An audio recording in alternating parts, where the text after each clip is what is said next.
जिस अजान को तुम रोकने को कह रहे हो वो मुल्ला जी क्या बोल रहा है 5 समय, उसका अर्थ तो बताओ। क्योंकि हमको लगता है जैसे हम मंदिर में खड़े होकर के बोलते हैं ओम भूर्भुवः स्वः तत्सवितुर्वरेण्यं भर्गो देवस्य धीमहि धियो यो नः प्रचोदयात्, हम उस प्राण स्वरूप दुख नाशक सुख स्वरूप श्रेष्ठ तेजस्वी पाप नाशक देव स्वरूप परमात्मा को अपनी अंतरात्मा में धारण करें। वह परमात्मा हमारी बुद्धि को सन्मार्ग की ओर प्रेरित करे।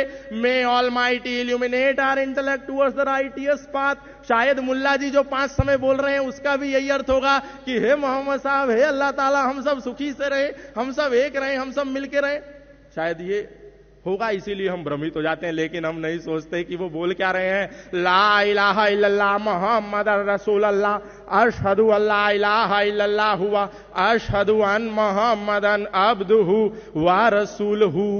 हमें लगता है हमारा जैसा गायत्री मंत्र है, हमारी जैसी ईश्वर स्तुति प्रार्थना उपासना है, वैसे ही वो लोग भी बोल रहे होंगे। लेकिन नहीं, सावधान सनातन धर्मियों, वो दिन में 5 बार तुमको चेतावनी देते हैं कि अल्लाह के सिवा कोई इबादत करने योग्य नहीं है और मोहम्मद के सिवा कोई रसूल नहीं है। वो चेतावनी देते हैं और हम मूर्ख हिंदू, हम मूर्ख सनातन धर्मी अपनी कथा को बंद करके उनकी चेतावनी को सुनने के लिए कान लगा लेते हैं। अरे मुल्ला जी का चेतावनी देने का समय हो गया, जरा कथा को रोक दो, जरा हनुमान चालीसा को रोक दो। और ना केवल वो चेतावनी देते हैं तुम्हें, बल्कि जब तुम मर्यादा पुरुषोत्तम श्री राम की रामनवमी जन्मोत्सव आने पर अपने सनातनी भाइयों का संगठन करके समूह बना करके सड़कों पर शोभा यात्रा लेकर के निकलते हो तो तुम्हारे ऊपर पत्थर बरसा करके ये कहते हैं कि हम तो तुम्हें दिन में 5 बार चेतावनी दे रहे थे कि अल्लाह के सिवा कोई इबादत करने योग्य नहीं है और मोहम्मद के सिवा कोई रसूल नहीं है। तुमने नहीं माना तो हम क्या करें?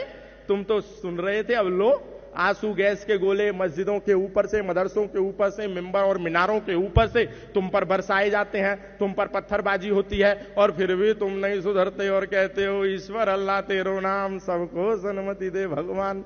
अब सनातन धर्मियों का क्या होगा? अरे कौन बचाएगा तुमको? तुम्हारे अस्तित्व पर संकट है।